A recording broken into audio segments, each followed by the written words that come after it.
Constance blends emotional storytelling with skill-based platforming, but what surprised me most is that the heart of the game is in its gameplay and how it's expressed through fast, demanding combat and traversal that constantly pushes you to practice and improve.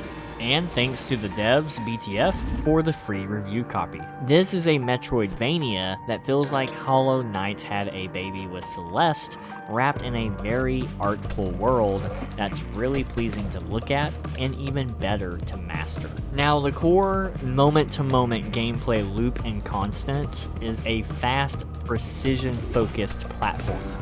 Movement is tight, paint mechanics and dodging is literally everything. Boss fights require practice, pattern recognition, and clean execution. The game starts strong, and every boss battle and every new area of the map that you go to keeps escalating into adding mechanics, and then it's just fast enough to stay satisfying without also overwhelming you. What I also appreciate is that the game doesn't rely on big waves of enemies or filler. Each encounter matters, and combat plays out like rhythmic problem solving rather than hack and slash chaos. Now, you may notice from the gameplay clips there is a paintbrush and you have a paint meter, which is kind of like your mana or magic. Throughout the story, you unlock new brush techniques that affect traversal, combat mobility and damage, and light puzzle solving. Using abilities drains the paint meter, and running out of this forces skills to then consume your health. This will add a new layer of strategy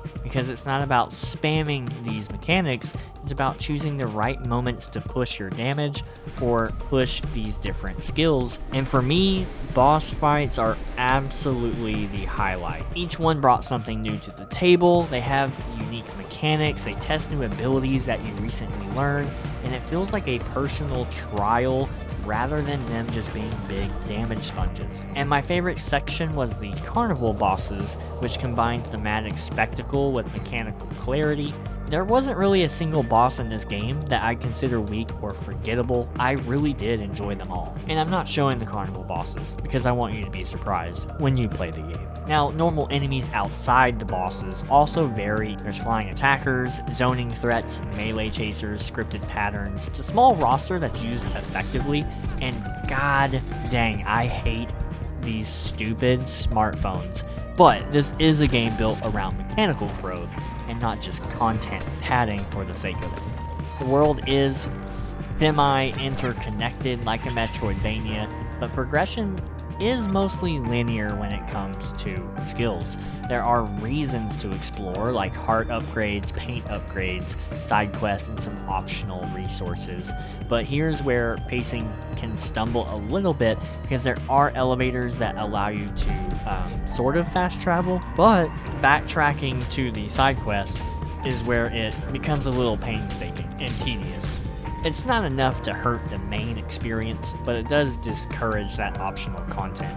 Visually, the game looks great. Animations feel alive without being flashy or muddy. The art supports that readability even in most of the chaotic fights that you have, something that many stylized indie teams struggle with, where they have way too much on the screen. The soundtrack is nearly perfect. Every track reinforces the mood of the area or boss, and it elevates the pacing of the story, and I think all of the sound design in general was just really well done.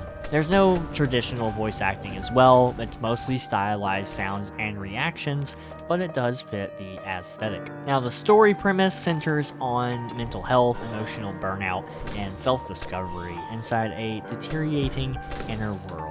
But instead of deeply personal trauma or psychological nuance, the themes sit in a more relatable, broader space. You know, like stress from work, family expectations, feeling stuck in a dark place. What does land is how gameplay reflects that growth, and the ending feels earned because you've become skilled enough to conquer challenges that once felt impossible. And there are minimal cutscenes where most of it is gameplay-driven storytelling.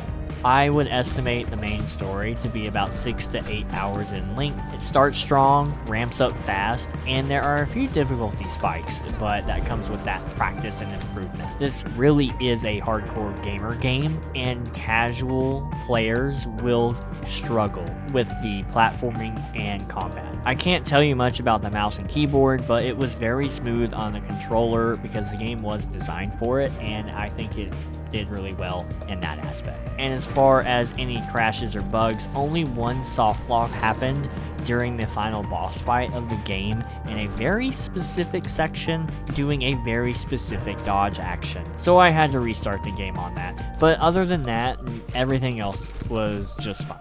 If you enjoy learning through trial and error, you will absolutely love this game from front to back. And of course, if you like Hollow Knight's combat and boss structure, Celeste's execution-based traversal, and stylized emotional indies, this is absolutely in your wheelhouse. And Constance surprised me. I expected a narrative-driven indie with stylish art.